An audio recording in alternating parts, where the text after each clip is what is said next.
ಸ್ನೇಹಿತರೆ ನಮಸ್ಕಾರ. ತಮ್ಮೆಲ್ಲರಿಗೂ ನಮ್ಮ ಯೂಟ್ಯೂಬ್ ಚಾನಲ್ಗೆ ಸ್ವಾಗತ. ಸ್ನೇಹಿತರೆ, PM ಕಿಸಾನ್ ಯೋಜನೆಯ 18ನೇ ಕಂತಿನ ಬಗ್ಗೆ ಮತ್ತೊಂದು ಬಿಗ್ ಅಪ್ಡೇಟ್ ಬಂದಿದೆ. ಹೌದು, ಅದರ ಬಗ್ಗೆ ಸಂಪೂರ್ಣ ಮಾಹಿತಿಯನ್ನು ಈ ವಿಡಿಯೋದಲ್ಲಿ ತಿಳಿದುಕೊಳ್ಳೋಣ. ಅದಕ್ಕೂ ಮುನ್ನ ನೀವೇನು ನಮ್ಮ ಚಾನಲ್ಗೆ ಸಬ್ಸ್ಕ್ರೈಬ್ ಮಾಡ್ಕೊಂಡಿಲ್ಲ ಅಂದರೆ ಸಬ್ಸ್ಕ್ರೈಬ್ ಮಾಡ್ಕೊಳ್ಳಿ. ಹಾಗೆ ಈ ವಿಡಿಯೋಗೆ ಒಂದು ಲೈಕ್ ಮಾಡಿ. ನಿಮಗೆ ಒಟ್ಟು ಎಷ್ಟು PM ಕಿಸಾನ್ ಯೋಜನೆ ಹಣ ಬಂದಿದೆ ಎಂದು ಕಮೆಂಟ್ ಮಾಡಿ ತಿಳಿಸಿ.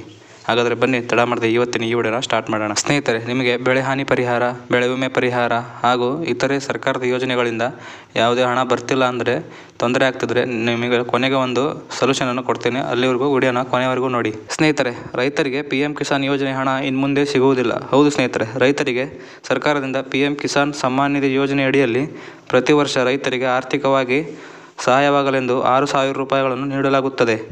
ಆದರೆ ಈ ಯೋಜನೆ ಅಡಿಯಲ್ಲಿ ಹಣ ಪಡೆಯಲು ಕೆಲವು ಷರತ್ತುಗಳು ಮತ್ತು ನಿಯಮಗಳನ್ನು ಪೂರೈಸುವುದು ಅಗತ್ಯವಾಗಿದೆ.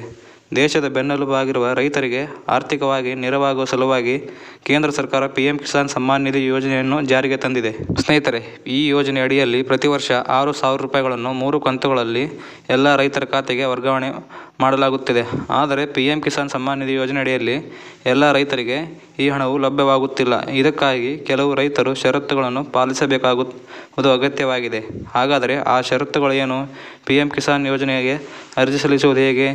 ಯಾರು ಈ ಯೋಜನೆ ಅಡಿಯಲ್ಲಿ ಅರ್ಹರಾಗಿರುವುದಿಲ್ಲ ಎಂದು ಇಲ್ಲಿ ತಿಳಿದುಕೊಳ್ಳೋಣ. ವಿಡಿಯೋನ ಸ್ಕಿಪ್ ಮಾಡದೆ ಪೂರ್ತಿಯಾಗಿ ನೋಡಿ. ಸ್ನೇಹಿತರೆ, ಸಾಮಾನ್ಯವಾಗಿ ಯಾವುದೇ ಸರ್ಕಾರಿ ಯೋಜನೆಗಳ ಉಪಯೋಗ ಪಡೆಯಲು ಅರ್ಹ ಮಾನದಂಡಗಳು ಪೂರೈಸಬೇಕಾಗುತ್ತದೆ. ಅದರಂತೆ PM ಕಿಸಾನ್ ಯೋಜನೆಯ ಉಪಯೋಗವನ್ನು ಪಡೆಯಲು ಕೆಲವು ಷರತ್ತುಗಳು ಅನ್ವಯವಾಗುತ್ತವೆ. ಹೌದು ಸ್ನೇಹಿತರೆ, ಸಣ್ಣ ಮತ್ತು ಅತಿ ಸಣ್ಣ ರೈತರಿಗೆ PM ಕಿಸಾನ್ ಯೋಜನೆಯ ಫಲಾನುಭವಿ ಆಗಲು ಅರ್ಹರಾಗಿರುತ್ತಾರೆ. ಇನ್ನು ಕೃಷಿ ಯೋಗ್ಯ ಭೂಮಿ ಹೊಂದಿರುವವರು ಈ ಯೋಜನೆ ಅಡಿಯಲ್ಲಿ ಅರ್ಜಿಯನ್ನು ಸಲ್ಲಿಸಲು ಅರ್ಹರಾಗಿರುತ್ತಾರೆ. PM ಕಿಸಾನ್ ಸಮ್ಮಾನ್ ನಿಧಿ ಯೋಜನೆಗೆ ಅರ್ಜಿಯನ್ನು ಸಲ್ಲಿಸಲು ಬಯಸುವ ರೈತರು ಭಾರತೀಯ ಪ್ರಜೆಯಾಗಿರಬೇಕು.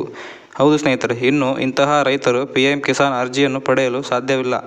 ಹೌದು ಸ್ನೇಹಿತರೆ, ಕೇಂದ್ರ ಸರ್ಕಾರದ ನಿಯಮಗಳ ಪ್ರಕಾರ ಕೆಲವು ವರ್ಗದ ರೈತರು PM ಕಿಸಾನ್ ಯೋಜನೆ ಅಡಿಯಲ್ಲಿ ಲಾಭ ಪಡೆಯಲು ಅರ್ಹರಾಗಿರುವುದಿಲ್ಲ. ಹಾಗಾದರೆ ಯಾರೆಲ್ಲ ಈ ಯೋಜನೆ ಅಡಿಯಲ್ಲಿ ಲಾಭವನ್ನು ಪಡೆಯಲು ಸಾಧ್ಯವಿಲ್ಲ ಎಂದು ನೋಡೋದಾದರೆ, ಯಾರ ಕುಟುಂಬದ ಫಲಾನುಭವಿಗಳು ಈ ಯೋಜನೆಯನ್ನು ಫಲಾನುಭವಿಗಳಾಗಿದ್ದರೆ ಹಾಗೂ ಸ್ವಂತ ಸಾಗುವಳಿ ಭೂಮಿ ಇಲ್ಲದವರು, ಯಾವುದೇ ತಾಂತ್ರಿಕ ಜಮೀನುಗಳು ಇದ್ದರೆ PM ಕಿಸಾನ್ ಯೋಜನೆ ಅಡಿಯಲ್ಲಿ ಹಣವನ್ನು ಪಡೆಯಲು ಅನರ್ಹರಾಗಿರುತ್ತಾರೆ.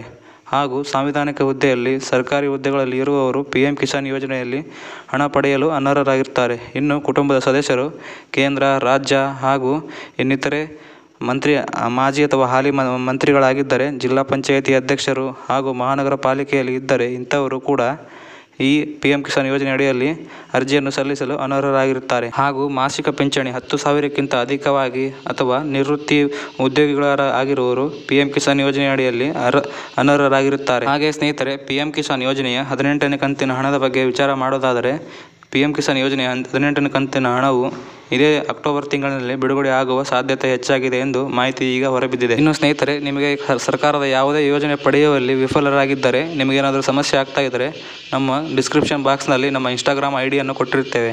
ಅಲ್ಲಿ ನೀವು ಕಾಂಟ್ಯಾಕ್ಟ್ ಮಾಡಿ ಸಲಹೆಯನ್ನು ಪಡೆಯಬಹುದಾಗಿದೆ. ಧನ್ಯವಾದಗಳು.